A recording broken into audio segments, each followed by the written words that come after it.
While I was busy at work, an unexpected email interrupted my day.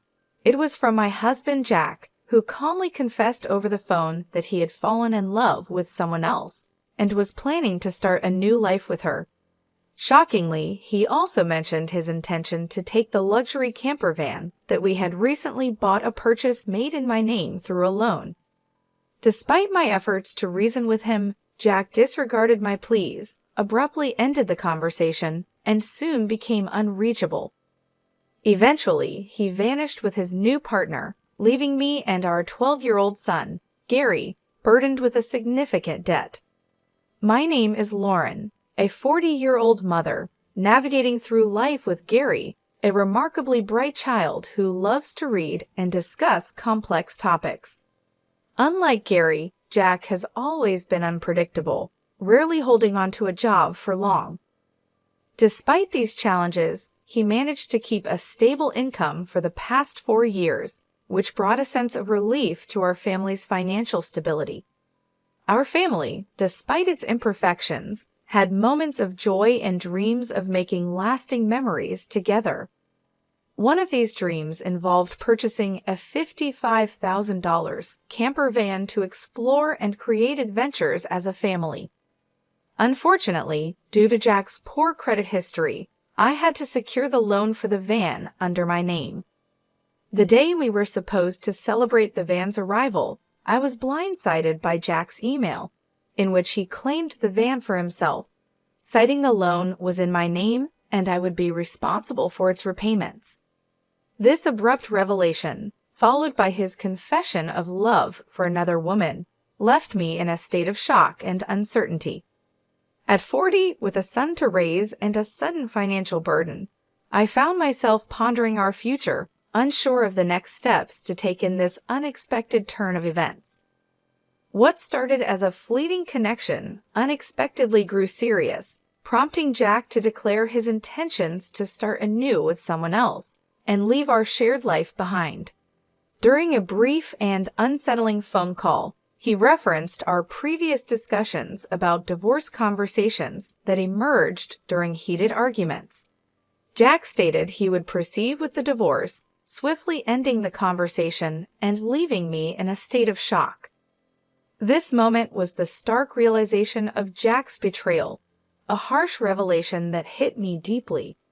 Despite my attempts to reach out to him following this exchange, he remained silent, never responding to my calls or emails.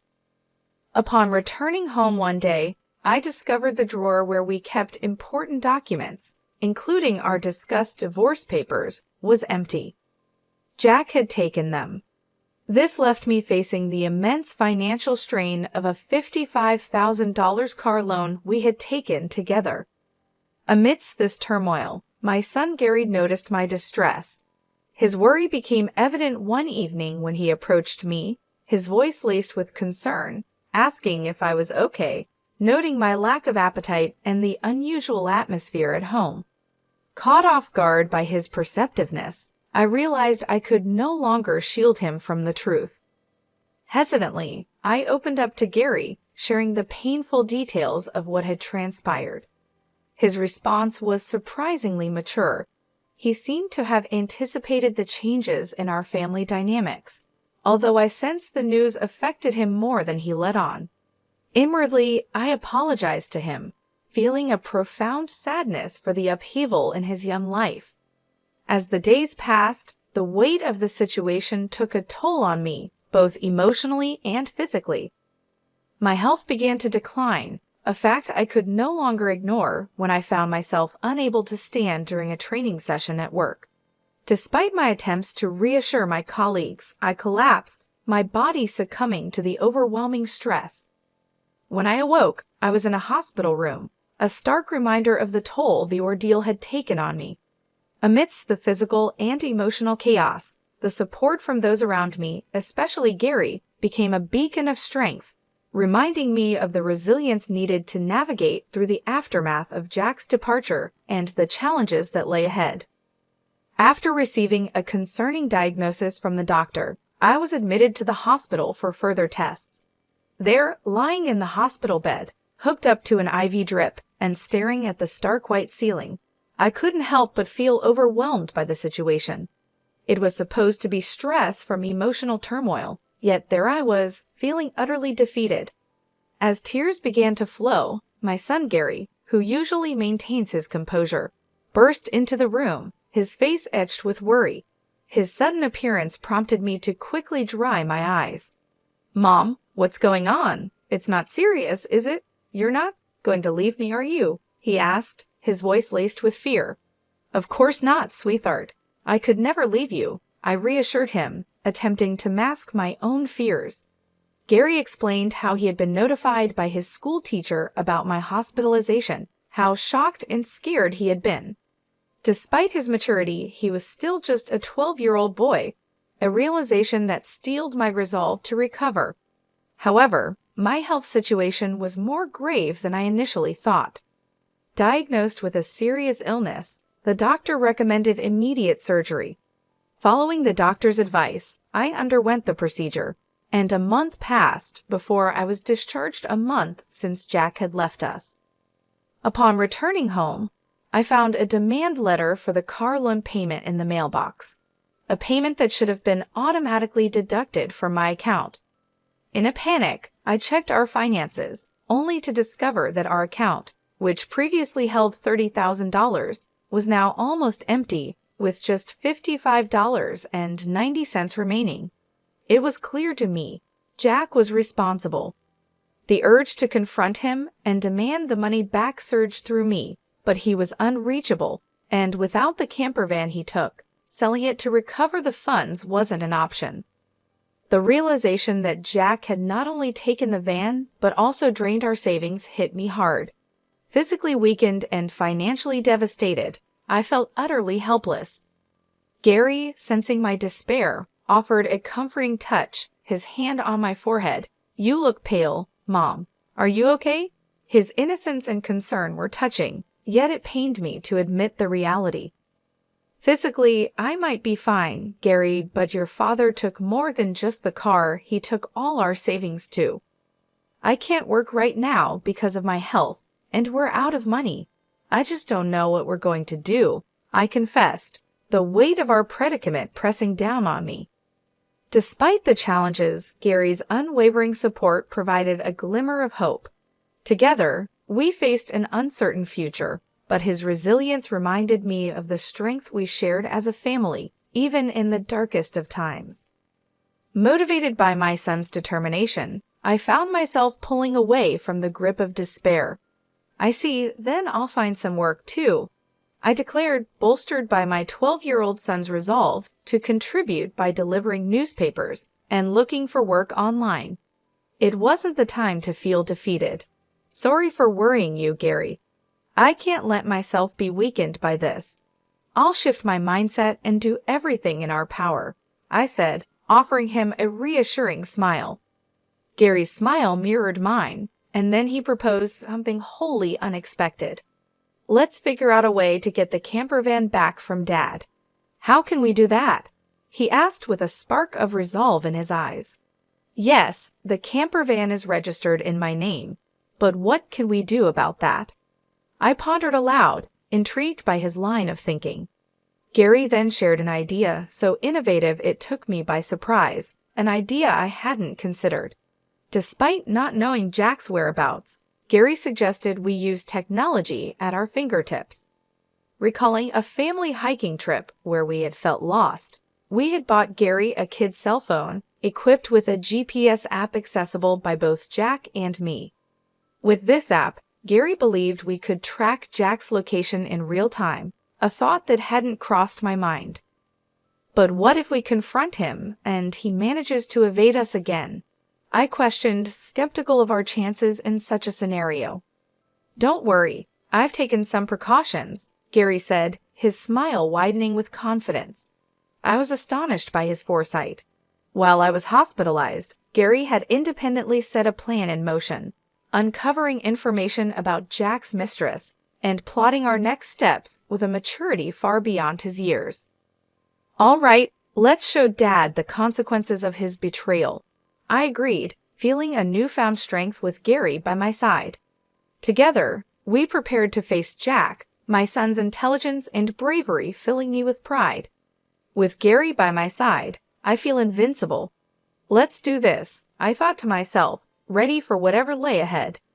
2 days later, my phone rang. It was Jack, sounding desperate. "Ah, it's me. I need your help. The police are questioning me about you, and they might ask me to come to the station voluntarily. Please help me," he pleaded. "Oh, is that so? Just wait a moment," I replied, maintaining my composure. Gary and I quickly headed to the location provided, a forest park near our house known for camping.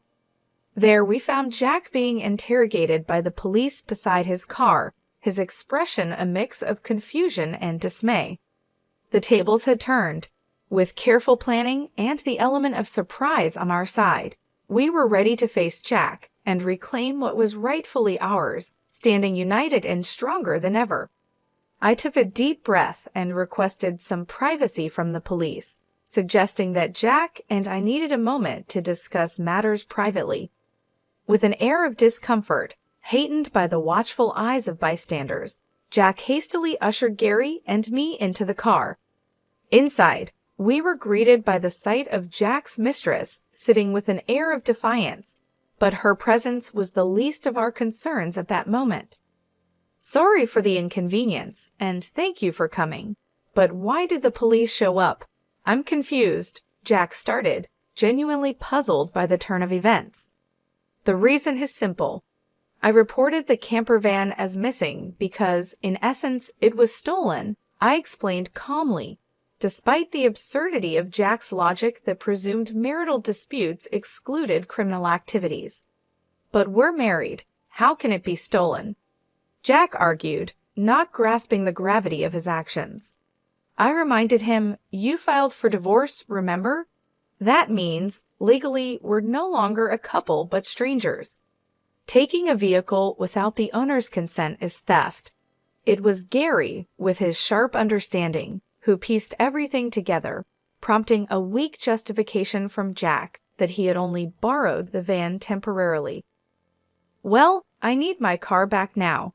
Handing over the keys would be very helpful," I said, extending my hand towards Jack, who, albeit reluctantly, complied.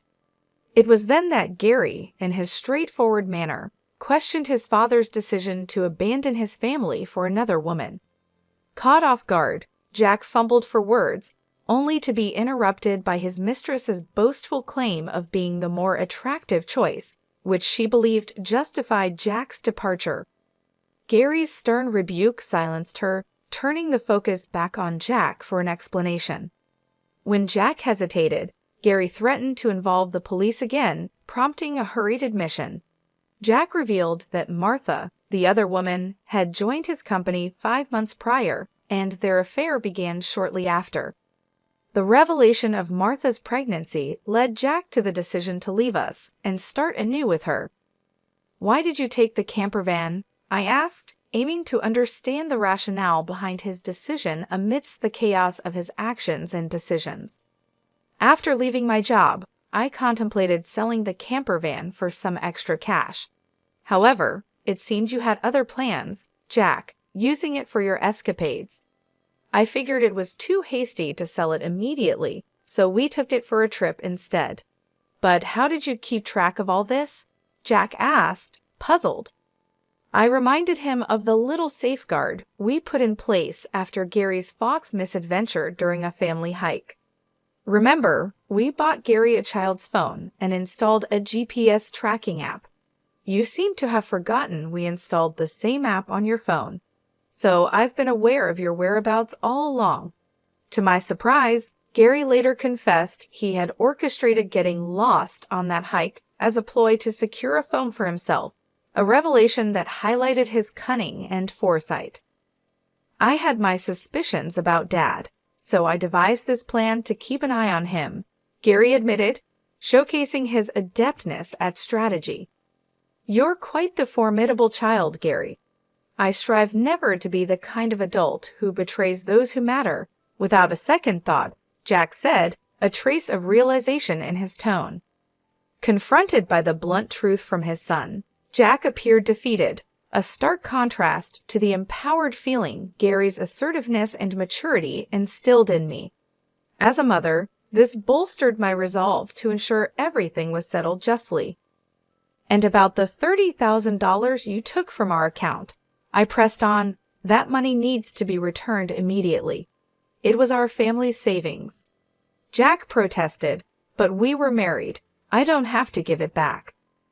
"That's where you're wrong. The money was mine, saved painstakingly from before we were even together. Your history of quitting jobs never really contributed to our savings, did it?" I countered, dismayed yet vindicated to learn how the money was frivolously wasted by Jack and his mistress. It was a moment that cemented my relief over our impending divorce. "So this is how it stands.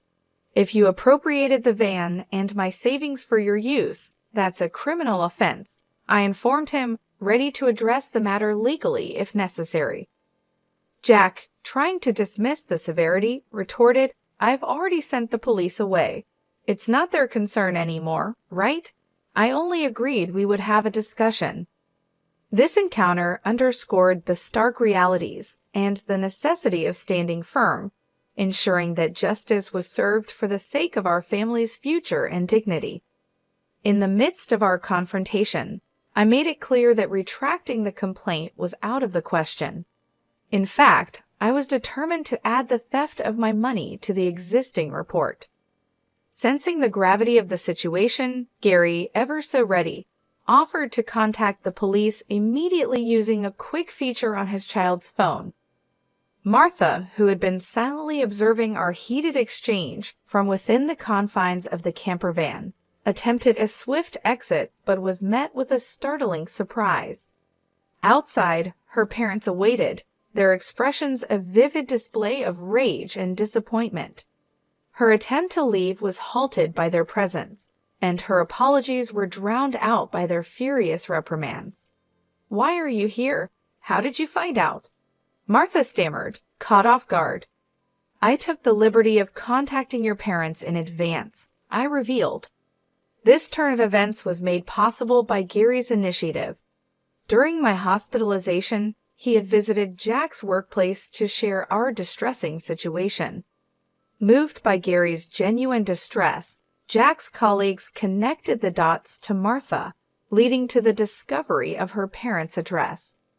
Jack and Martha's overly familiar behavior had not gone unnoticed at the office, further fueled by compromising photos from the company's welcoming party for new employees. With this information and Martha's known commute from her parents' house, I sought out her parents, shared the ordeal we were enduring, and arranged for them to be present at this pivotal moment. Martha's frustration was palpable as she accused me of betrayal, to which I retorted with my own grievances. The conversation took an unexpected turn when I commented on Martha's noticeably pregnant state, questioning the due date of the baby she was expecting in 5 months.